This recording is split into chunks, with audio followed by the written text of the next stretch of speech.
When Kiwami 3 was originally announced, it was followed up with some definitive statements. Yokoyama Masayoshi believes it to be the team's best iteration of the original game. Horiryosuke referred to it as the ultimate brawler experience, and the remainder of the commentary present went on to communicate K3 as a notable evolution on the classic entry from 2009. Whether you're a fan of the original Yakuza 3 or someone who saw it as a black sheep, the premise of its remake has been a mainstay in the community's discussions throughout the years, and its reveal trailer only seemed to amplify expectations even further. Now that the game has had some time to breathe, it's time to see what RGG delivered on, and how this remake may change the legacy of the entry it's based on, or the series at large. The following review will be structured differently than those I've done on Infinite Wealth or Pirate Yakuza, as Kiwami 3 needs to be judged on two sides. The first, how does it hold up as a new Yakuza game, and the second, is it a good remake? As for the first question, taking into account this is another budget release, if you were a fan of the overall approaches present in the previous two Gaiden games, or wanted a version of Yakuza 3 with some modern gameplay embellishments, then this game would, on a surface level, be up your alley. There is a solid array of side content that will be engaging for newcomers, combat is very beginner-friendly, even to a detriment, and by nature of this being another Dragon Engine game, the prospect of revisiting your favorite boss fights or long battles is pretty easy to do thanks to the engine's speedrun qualities. However, in the story department, the insistence on adding in more filler than was present in the original damages the pacing of the experience substantially, and the narrative deviations compared to the original make the prospect of going from K3 to Yakuza 4 a confusing affair to anyone not acquainted with the original sequence of events. In essence, the ones who were likely intended to get the most mileage from this release were newcomers getting into Yakuza via the route of 0, K1, and K2, but said newcomers will have to seek out the original game's final cutscenes to avoid the dissonance stemming from K3 itself. As for pre-established Yakuza fans, if you were expecting this entry to be a substantial step up when contrasted to either the latest budget beat-em-ups or Yakuza 3 itself, you may want to skip out on this release. This is not an objectively bad game, mind you, especially when observed in isolation, but it is far from being either a great remake or a definitive version of Yakuza 3. To see why that is, we will briefly go over what I consider to be the most important categories in analyzing an RGG release. So let's start with the story. The importance of Yakuza 3's story has only increased with time, given how important the inclusion of the orphanage would be to Kiryu's long-term development. The contents of the narrative were brilliant, but were lessened by the inconsistent pacing, looking at the placement of select orphanage sections throughout the story. In an attempt to fix this, K3 decided on removing almost every story beat tied to helping out the kids at Morning Glory, instead rendering them as separate side narratives with their own progression system. This system, at least in concept, is excellent. It communicates similar messages to the player as the original orphanage sections, incentivizes spending more time at Kiryu's home, and develops some of the characters even better than the original game. Having said that, the place these stories would occupy in the critical path was now taken by a form of filler that detracts from the main story's impact even more than the orphanage detours from the original may have done in the eyes of some players. In place of helping out the kids, we now have mandatory side content tutorialization, with the biggest offender being Bad Boy Dragon. While the activity itself may be fun, its inclusion in chapters 2 and 4 vastly overstates its welcome, resulting in the first half of K3 being more disjointed than OG3 ever was. Once the story finally kicks off though, we have some genuine improvements once again. Chapters that once served a singular purpose are now home to additional cutscenes and boss fights that tie the overall narrative more seamlessly together. For example, Chapter 7 used to only consist of the fight against Majima, but now it includes an additional 2 fights against Nishikiyama family members, making them more of an active player in the overall conflict rather than just a checkpoint in the story's to-do list. The same applies to the addition of an extra boss fight against the Triads and the new cutscenes tied to Tamiya, Suzuki, and Toma. They add each of them some additional nuance, and the story has also been improved via the reintegration of a Rikia-centric sub-story into the critical path. All of these are examples of refining what was present in the original, and ensuring a new player feels a stronger connection to the main cast members. Unfortunately, this positive trend was brought to an abrupt stop due to the rewrites present in the final cutscenes of Kiwami 3. Without going into the specifics, the integration of a future villainous group into the game's events has the domino effect of removing reasons for two of Yakuza 4's protagonists to partake in that game's events in the first place, which also has an effect on every other narrative that would follow them, unless excessive rewrites are to be implemented in future Yakuza remakes. Not only that, but the way a certain death retcon was communicated to the player has led to an increase in past concerns over the lessened stakes in RGG storytelling. All of these are very valid issues to have with the game, and ones that I hope the team will tackle with exceptional care in deciding on how to move on from Kiwami 3. In short, I'm mixed on the story treatment, as for every step forward, we have a comparable, or even greater, number of steps backwards. These issues could naturally be addressed by either making side content tutorialization fully optional in future patches, or making OG Yakuza 3 readily available on digital storefronts again, allowing these two games to truly complement one another and lessen the aforementioned continuity errors. Given how Kiwami remakes conventionally carry over the cutscenes, facial animations, and sometimes even full-on voice performances from their originators, the focus of cast discussion, in the case of K3, instead falls onto the oddities stemming from voiceover recasts. The major changes here include different versions of Rikiya, Nakahara, and Hamazaki. While my feelings on the first two recasts have been fairly mixed at first, having spent a bit more time with these two, I can honestly say that they grew on me by the end. Now, I do think that the OG designs should have still been kept intact, as OG Rikiya and Nakahara were a lot more striking and memorable, as well as fitting to communicate that these were behind the times, but true at heart Yakuza characters, which contrasted amazingly against Tokyo Yakuza like Mine. Regardless, the actual voice performances were honestly solid, and the actors really got to shine in the brand new scenes that they got to partake in. Moments like the one-on-one where Kiryu talks to Rikiya after helping the Ryudo family following the Habu boss fight feels like the actor is finally allowed to let loose, rather than to replicate the past actor's performance yet again.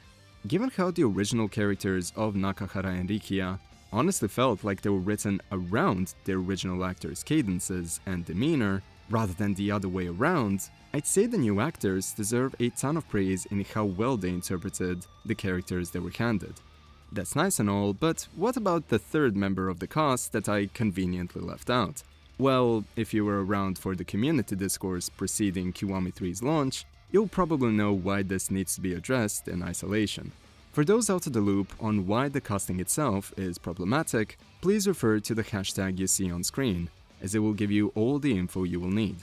Before even talking about the performance, it should be noted that the actors' actions have been well documented, as has the lack of their personally expressed, genuine remorse to all but one of their victims, and the partial admission of guilt will never make the rest of these concerns go away. I've spoken on this before, but it bears repeating. The passage of time alone is not enough to absolve someone of their misdoings. You need to own up to all of your transgressions before you're truly given the chance to ever redeem yourself.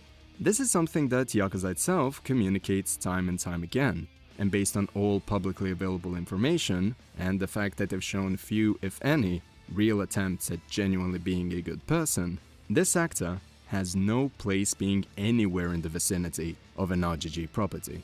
If you fall into the category of separating the art from the artist, you may want to observe their performance separate from that. Not that a good delivery would make up for everything else.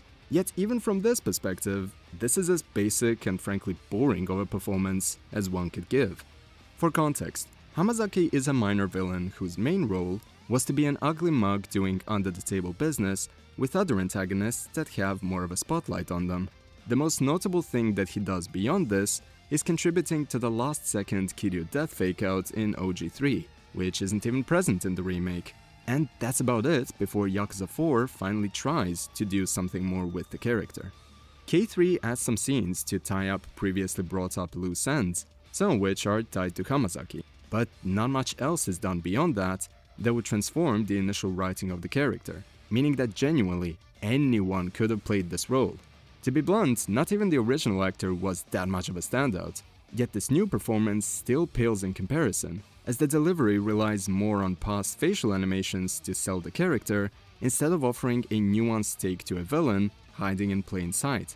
All of that is to say that the end product is monotone and hammy without a drop of self-awareness, so I honestly don't understand the lip service given to the actor, even if he's somehow isolated from the person behind the voice. If this was just a marketing choice to sell more copies due to a known actor being present, then I believe that the new recasts would have done well enough on their own in that regard. So all that Kagawa's inclusion brought was a stain on a series that stood for so many positive messages. By the way, if you're wondering why I refrained from recommending the financial support of this particular release in my Dark Ties review, this is why. And until this misstep is somehow rectified, I believe it will only further damage the image of both the game and the studio. I find that despite everything that's been said, or omitted for that matter, the removal of this actor post-launch could still make things better, even by a little bit. So even if the people in charge of this project seem to have no issue with his inclusion, I'd at least recommend hearing out the people who are communicating their concerns in a level-headed manner. Contrary to expressed belief, most of this commentary isn't just quote-unquote annoying replies. With all of this in mind, I still intend on continuing this review in a professional manner, giving praise and criticism as I normally would. So now that we covered the story and casting, let's move on to the gameplay-oriented parts of the review. Exploration is a much easier subject to tackle in terms of the Kiwami games compared to the latest conventional mainlines and guidance. There's no castle-esque environment to uncover, and given how we thankfully omitted Kiwami 2-esque crimes like erasing a noteworthy district from an original game, i.e. Shinseicho from Yakuza 2, K3 actually does a lot of things right in terms of improving exploration. Now, prior to this release, there were concerns that Okinawa, or more specifically Ryukyu, was being substantially cut down in size by nature of a street in the northeast being absent. But such a conclusion omits addressing the differences in scale between Kenzan engine maps versus Dragon engine maps, the slower running speed in Yakuza 3 that lacked a conventional sprint, the amount of NPCs slowing down your traversal, etc. So, taking these differences into account, how has the substance of the maps themselves changed? Well, starting with Okinawa, here's a rough outline of the amenities present, showing how there is indeed more content present in the newer version, even if the presentation is quite lacking compared to the OG. Apart from the extra stores, there's also more collectibles to find, most evident in the suitcases scattered around town, the bug collection activity related to the expanded Morning Glory tasks, or the implementation of point system benefits making a resurgence from the Gaiden games. For the record, I still don't think that the point system should be in this game, but the fact stat upgrades are now entirely dependent on money, while the majority of the combat skills are now acquired through the points themselves, does bring us a bit closer to the way a standard experience system worked in the days of Yakuza 3. Also, RGG finally started tweaking the damage numbers so that you don't completely annihilate every single enemy by getting one too many attack upgrades. So, credit where it's due. Back to the general exploration, I'm happy to say that the locker keys are also accounted for, as are the Hitman missions, though with some minor downgrades. The HLA is no longer there, and the actual mini-bosses from the Hitman missions are treated more so like the bounties in Pirate Yakuza, rather than this slowly unraveling side narrative leading you to the leader of the group. Still, more combat avenues are always welcome in my book, as I found more fun in this side activity than I did in the severely limited version of the Colosseum. All in all, traveling from point A to B really does feel great in K3, and if at any point you feel like you wanna speed things up, or outright skip the commute, please refer to the fast travel options introduced in Infinite, allowing you to go to any taxi spot from the map itself, and also say hello to a proto-segway which, thank Christ, has unlimited battery life. It does have the tendency to explode before you upgrade it, but I'll gladly take this version over the one requiring constant recharge fees. Looks like we're finally getting back to the seamlessness of LJ's exploration ever so slightly. As for good old Kamurocho, it feels largely the same as it did in most recent Dragon Engine games, but do remember, Yakuza 3 gave us the first instance of a fully 3D version of the district back in the day. And prior to K3/Dark Tides releasing, it's been 2 years since our last venture to this district, which wasn't even central to the plot of Infinite Wealth for the most part. Point being, while it hasn't been that long since we stepped foot in Kamurocho, it does feel nice to come back here regardless. Lastly for this section, I want to bring up the new function of the phone in this game, because it's emblematic of both a positive and a highly negative side to Kiwami 3. On the one hand, it gives us a new take on the equipment system thanks to the unique phone charms. You can befriend people on the street in a more retro-oriented way, and you can alter the intensity of your traversal due to a variety of wallpapers like the charismatic photo. If you know, you know. On the other hand, if the phone in Yakuza 3 was synonymous with anything, it would be Revelations. So you can probably tell where this is going. Revelations are such a recognizable part of the PS3 Yakuza era, and the fact that they seemingly made a spiritual resurgence in Infinite Wealth by the job learning cinematics made me hopeful for more future takes on this mechanic. It's because of that removing Revelations in their entirety from the remake of the entry that introduced it stings so much. Mac, my boy, you deserved a lot better than you got, and you will be missed. Apart from pacing, combat has been one of the most criticized parts of OG3, a topic I've spoken about many times over the years, and in a positive light. Now, while a part of the combat infamy could be attributed to technical differences, like the altered refresh rate in the remaster compared to the OG, or distinctions between console versions and PC versions of the remaster, I'd argue that the bigger reason for the rise in the Blokuza commentary stemmed from how other games in the modern Yakuza entry route, like Yakuza 0 and especially K2, let the player get a lot further by blindly mashing if they so chose. While this approach could also technically be repeated in Yakuza 3, it would be to the detriment of a beginner's enjoyment, assuming they weren't acquainted with the fact enemies wouldn't block back attacks, but that's about the extent of in-depth knowledge one would require to enjoy this game on a fundamental level. You wouldn't need to know about the parts of boss arenas that allow for extended combos, or the existence of quarter circle cancels, or additional properties of the calming towel to simply have fun with the game. Now, while its fundamentals were incredibly strong to intermediate and advanced players, if RGG went the remake route, certain rebalancing choices would naturally be implemented for beginners to enjoy the experience more. The problem is that the design choices present in Kiwami 3 not only fail to polish up on the original experience, but are also at odds with some of the design choices of the latest beat-em-up releases in certain places. To start off, the dual combat style setup has been the norm for a while, with the general idea being that one style was better suited for one-on-one fights, while the other excelled in crowd control, though an experienced player could make either work in whichever capacity. What K3 does is technically forgo this core principle, with both styles having moves that would fulfill both single-target and multi-target goals with comparable utility. Looking at the Agent EX Heat Rush combo, giving Dragon style some wide-range attacks, or alternatively, the nunchuck input in Ryukyu being good for focus damage. However, the implementation of said tools within a given style feels rather flimsy, and comes off as a case of conflating combat depth with complexity. Like the mere presence of more moves automatically makes a system better, but in reality, the outcome here is a mishmash of moves that don't benefit one another well enough to justify their inclusion in the context of a given style. Not all of the additions are negative though, looking at the addition of perfect guards and perfect dodges, for example, or the general combo speed being an improvement in the default rush combo department. But the end results, like with most of this game, left me feeling quite mixed. So let's take a brief look at the two styles present on an individual level, starting with the new Dragon moveset. There are certain things I love about it, and others I don't. For one thing, I've always preferred the pre-Dragon Engine moveset to the DE one, so the fact that the OG is technically making a resurgence is great. The Gut Punch is back, as is the go-to guard break from OG3, which is now a launcher. And there's also a variety of DE era moves present to give this style a Chimera feel, as was previously showcased with the Mad Dog style in Pirate Yakuza. Now, the issue arises from two design choices. The first is the fact that the attack properties of the OG moveset aren't accounted for. So instead of each rush combo offering a unique benefit for the player, like the square-square triangle combo crushing an enemy, or the hammer blow being a reliable guard break, K3's combat instead offers a streamlined binary choice.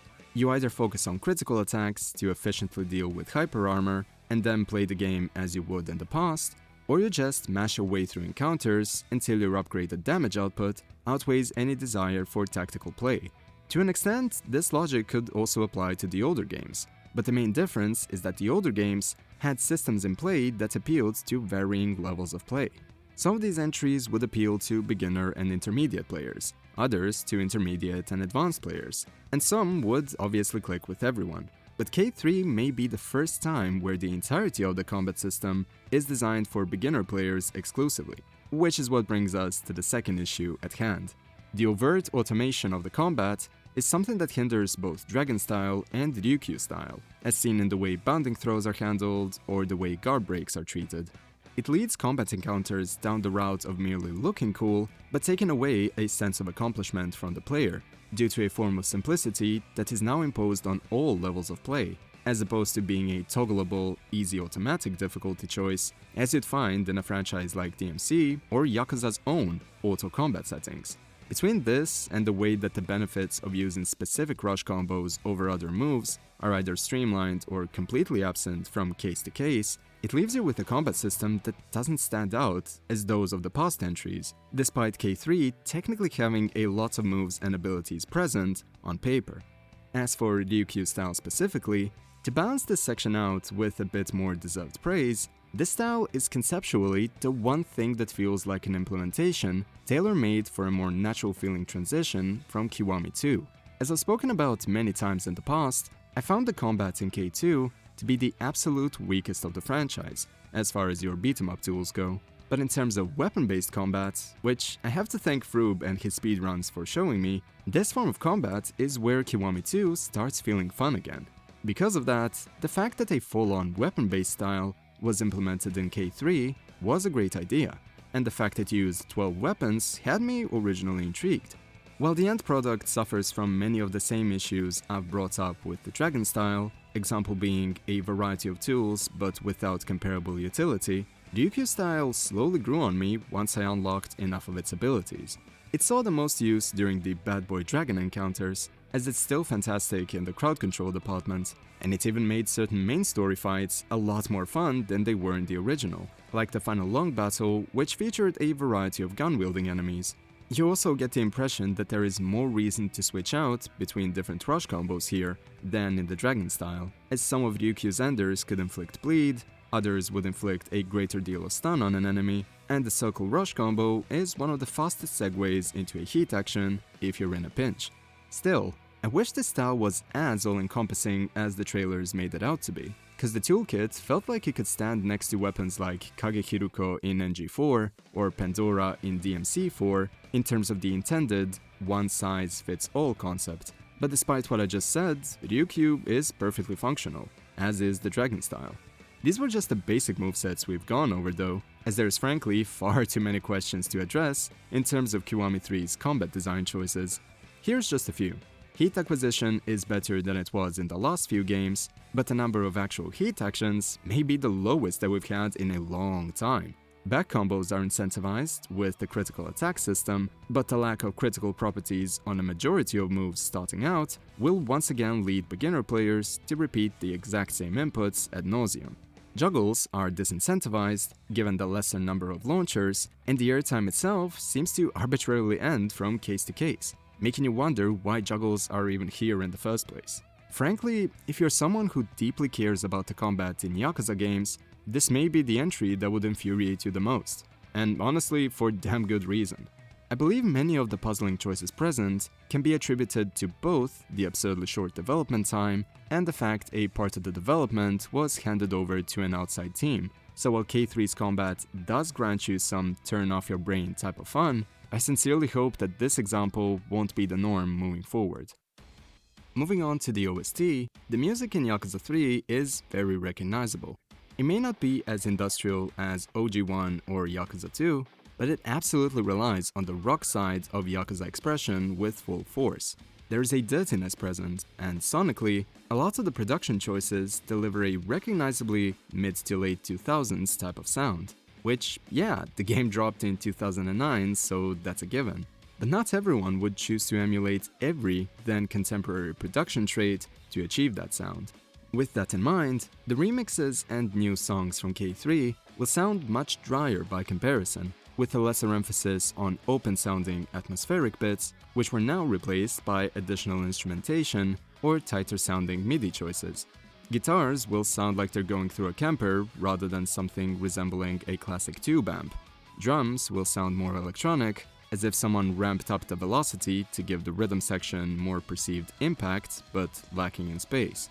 Essentially, it's a lot of modern rock and metal recording and mixing choices, which won't cause concern in an average listener comparing the songs back to back, but will definitely stand out to anyone with extended exposure to the OG or any musician that happens to be in the community. Also, there are instances where the stems from the original songs will be used alongside the more modern instrumentation, which results in a 50-50 where the older samples may come off as good mood builders, but other times will come off as if they were just being tacked on without considering the rest of the song. I'll give credit to this OST over Kiwami 2's, however, cause RGG actually carried over the brunt of the boss themes this time round, instead of defaulting to a single new track like before. However, the tracks in general should have been better mixed all around. Songs that keep largely similar arrangements to the OG, like Fly, come off as a downgrade at first due to the aforementioned choices, the drier mix, the tighter sounding MIDI, less room for the song to breathe, and the like. But the end result is still far from being bad or mediocre by any stretch. Some might even say that the added distortion and overall punchiness delivers a greater level of grit to the song than in the OG.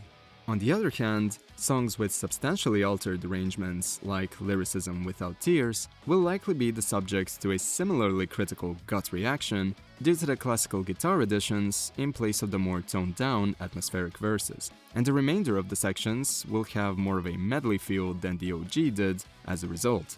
At least as far as the guitar additions go, given that it's meant for the first phase specifically, I honestly think it's an interesting choice to add to the new version, though I can see this being one of the most divisive remixes because of that. The only part of the new versions that genuinely annoyed me off the top of my head was the sound of the opening notes in Soundstorm. The team should have gone for a different plugin for the low end here, or alternatively, replicated the filter from the OG to balance out the sound before the song really kicks in. That aside, the bigger concern surrounding this OST is the absence of most other classic tracks from the OG. This may be somewhat of a standard for non-Ishin Kiwami remakes, but going this route again would surely lead to a lot more scrutiny for the brand new tracks, even if said tracks may be great songs in their own right. Tracks like the general boss theme have a menacing vibe to them, befitting a greater challenge of your skill than the encounters preceding it. I'd actually prefer a resurgence of the quote-unquote metal drum choice here, as opposed to the more modern RGG electronic approach, but regardless, the guitar choices present in the track, alongside the harmonics, do make up for it by a bit. The new Dragon of Dojima theme feels like a more upbeat version of Bring It On from Gaiden, fitting for a more youthful version of Kiryu, as he is during the events of Yakuza 3. There's even some texture here that reminds me of DMC5's Mission Select OST, which feels like a nice tension builder between a very easy to listen to verse and more aggressive, to the point chorus. Honestly, a solid choice. The Ryukyu style theme, on the other hand, I really don't like. It's not just the fact that it's not Ryukyu humming that we're dealing with here, it's the lack of consistency in the new song itself. It has some tribal-esque elements there that feel like the composers wanted to emulate classic Sepultura, but then they also threw in some straightforward leads that you'd expect from early 80s heavy metal tracks, and the combo keeps resulting in dissonance all throughout the track, just not the kinds that would actually build tension and offer benefit to an average encounter in the player's eyes, at least from my perspective. Lastly, the track from the trailer, Ikizama, is easily the biggest highlight of the OST. The instrumental back and forth is great, and the distortion in the vocals reminded me of what an older and wilder sounding Yazawa Eikichi would sound like, i.e. the artist behind the original Japanese opening of Yakuza 3. So, what's the verdict on the soundtrack? In the context of the game, all the tracks fit the events that they were tied to well enough. And while I can confidently say that I'll revisit Fly, Lyricism, and Ikizama on a regular basis, The rest of the tracks will need to be listened to in isolation some more for a more well-encompassing statement on their merits. Given how I've gone over a variety of activities that could be classified as side content, both through the earlier parts of the script and the Dark Ties review, this section will follow insight into 4 major pastimes: karaoke, Bad Boy Dragon, the orphanage, and the dojo. Karaoke, on the surface, feels like a straight-up improvement over the OG, as there are more songs to choose from, 2 of which are completely original. The fact that the more forgettable hosted songs have been replaced with classics from the PS3 era, like Machine Gun Kiss, or tracks that seldom make a resurgence like Shiawase Nara, is a net positive as well. But there is one omission that is frankly mind-boggling, considering the song's importance. Kamurocho Lullaby was not just the first karaoke song for Kiryu, but it was also the only song where he performed the lead vocals, in the very entry that introduced this minigame. The fact it's only present as a ringtone may feel like nitpicking in this case, but if there's one track that should have been present in any form of a Yakuza 3 remake, it's absolutely this one.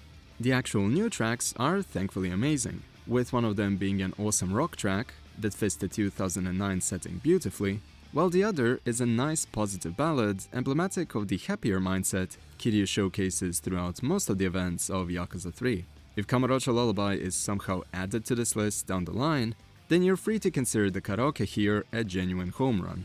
Next we have Bad Boy Dragon. This may actually be one of the most fun clan creator-esque activities that RGG has made, while looking at the actual gameplay. You have different types of activities present, including the standard one army fighting another type of spectacles, but you also have a more tactical set of activities that makes use of the motorcycles we so frequently saw in the trailers. Now look, most video game concepts that include some semblance of a bike usually get my stamp of approval, but the fact that you can use your bike in combat here, in what is basically an Akira slide, is just something that I genuinely have to applaud. The idea of these outings is that you have multiple squads that handle different parts of the enemy turf. If any of them get knocked out before you reach the goal, you will have to fight the big bad without that particular squad, and you really feel their absence in the later encounters, so being careful about the state of your squad leaders and using shortcuts in the map to help them out makes Bad Boy Dragon stand out very positively from other pastimes of a similar vein. The story tied to it is also pretty uplifting by the end, and includes some really lovable characters like Tsubasa and, surprisingly enough, the ever-persistent meme that is Dog Boy. Having said that, there is no excusable train of thought for this activity to be a persistent roadblock in your playthrough of the critical path. It occurs in 2 chapters, vastly overstays its welcome, and I've already seen numerous people be soured on this experience due to the way Bad Boy Dragon is forced on you. So, as I've said in the past, if anyone from RGG happens to be listening to this, I implore you, cut down on the mandatory side content. It's only diluting what should be a strong experience from start to finish, and additionally sours the most vocal members of the community on the side activities at large. That aside, at least the orphanage activities have been executed amazingly. The end goal, naturally, is to bond with your family and become a better guardian. And while the means of achieving this are a chimera of past pastimes, they actually make up for an experience that is surprisingly consistent.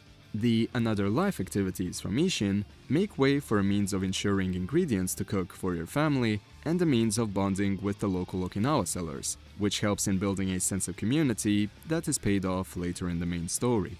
Goro's Kitchen from Pirate Yakuza becomes a core activity that furthers the collective story of Morning Glory, where you cook for your kids and, from case to case, help them remember some fond memories from their past. Vocational school becomes the homework your kids will need help with, and one of the easiest ways to progress in their individual storylines.